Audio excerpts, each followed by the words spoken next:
We all know math and reading, social studies are important topics for kids to learn at school, but research is showing that learning more about the youngsters' emotions, how to deal with them, how to express them, something kids have to learn in order to be productive in their lives now and in the future.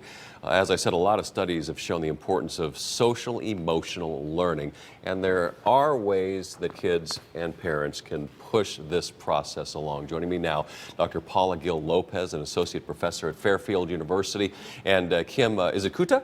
Kuta. Kuta, all right, from Stepping Stones Museum for Children to talk to us this morning about the importance of socially emotional learning and a big event going on where families can come together and talk about it. Welcome, both of you. Thank you.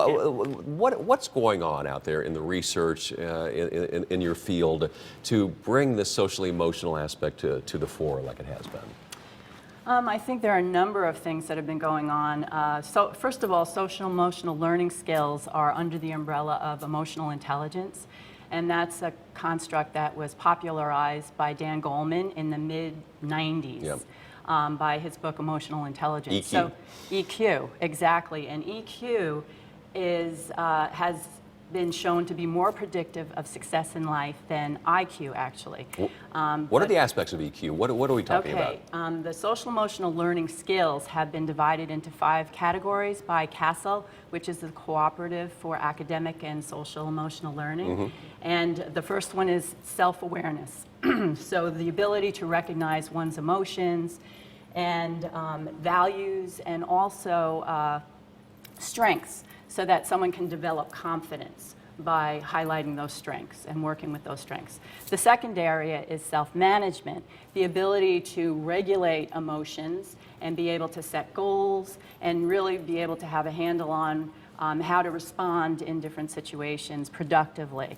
The third area is social awareness, and that's really one of the crux, I think, of the skills is perspective taking. Well, we've actually got a list of some of these things we're talking about, so let's go away from those pictures there, because we're going to talk about that in a minute. Let's get that graphic up listing some of the things that we're discussing here. Can we do that? Anyway, yeah, there we go. They're a little different. Those are tips for parents, and those are also they're derived from the skills. And being a good listener for kids as well as parents, I think what parents can do is really model these skills for their kids. One important thing is, what are the behaviors that parents might be saying to let them know the child is not on the right track in these areas? Paul, I'm going to let you answer that. Well, you got to answer something here. I will. Well, at the museum, we have a really fun educational exhibit that addresses all of the 5 competencies that Paula was talking about. Mm-hmm. So it gives children and families practical, hands-on, really fun, play-based ways to learn about these 5 competencies, but then also be able to practice them in the museum. Yeah. Take these tips, go home, and the parents can then interact with their children in ways that help promote social emotional awareness. One of the things you talk about is modeling good behavior by parents, which I take it that my philosophy of do as I say and not as I do is not a valid approach.